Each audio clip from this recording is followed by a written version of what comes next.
Kaya kayo binibigyan ng problema, ng stress, ng pain. It is because nire-ready kayo sa mas malaking opportunity na ibibigay sa inyo.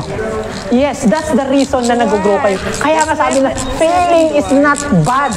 Oh, fail as you can pag bata pa kayo. Pero be attentive, be aware kung paano kayo nagpe-fail. Mas maging matalino kayo habang nagpe-fail kayo para hindi nyo na ulitin kung bakit kayo nag-fail. Guys, fail as you want. Pero huwag naman yung mag-fail kayo, wala kang ginawa. No. Nagpe-fail ka kahit may ginagawa ka, normal yan.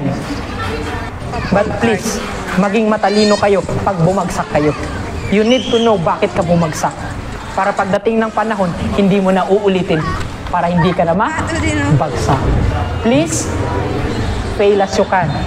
Because hinahanda ka lang sa mas malaking opportunity. Kasi pag binigyan kayo ng opportunity at hindi nyo kaya, sayang yung opportunity na binigay nyo sa inyo. And by the end of the day, kayo yung nagmamaneho ng buhay ninyo.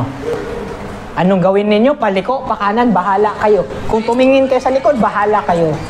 Mag-U-turn ka ba? Bahala ka. Pero walang sisihan. Walang sisihan kung ano yung destinasyon na nakuha ninyo. Because by the end of the day, you are the captain of your ship. You are the captain of your motorcycle. Kayo ang nagdadrive, nagmamaneho ng buhay ninyo. Pwede kayong maapektuhan ng ibang tao, pero tandaan ninyo, kung sa four wheels pa, ang nagmamaneho, hindi sa labas, nasa loob. Kaya huwag niyong hayaan na diktahan kayo ng ibang tao sa buhay na gusto ninyo. Pero yung tingnan kung ikakabuti ninyo. Pero huwag to the point na ikulong niyo yung sarili ninyo dahil gusto lang nila. Ulitin ko. Sa four wheels na sasakyan, hindi ang maneho, hindi ang nagmamaneho, nasa labas, nasa loob. May nakita ba kayong four wheels? Nasa labas ang magmaneho? Wala! So ibig sabihin, hindi ka pwede nadiktahan ng ibang tao pagdating sa buhay mo.